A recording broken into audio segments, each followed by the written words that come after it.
But isn't the Hail Mary strategy at the moment when you feel you're losing the game anyway, the only rational strategy that is available? Yes. So and Hail Marys when you've reached a situation where China is more than twice as productive as you are in terms of manufacturing sector, and where it's all a matter of preserving your rents when you don't have, and they know that. Trump is at least honest in that.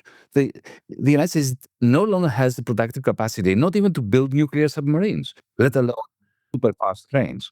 So their Hail Mary strategy of maintaining for another 10, 20, 30 years, if they can, the hegemony of the dollar while devaluing it and continuing to accumulate some rents. Well, this is the best they can do. The question is, what will the American people do?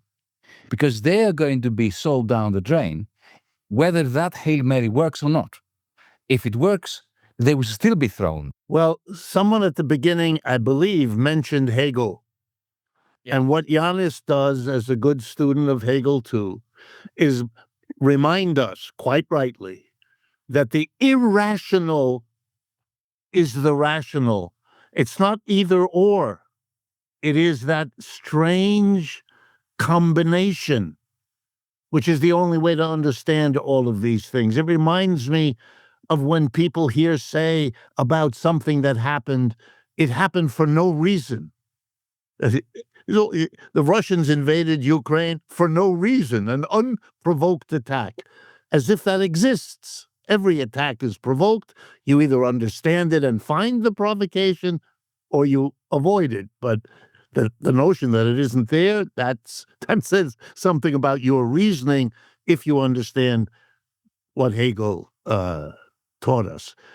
And I want to come back. Yes, the class struggle is getting very intense here in the United States.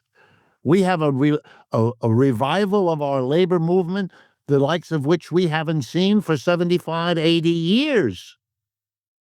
We have a revival of the left.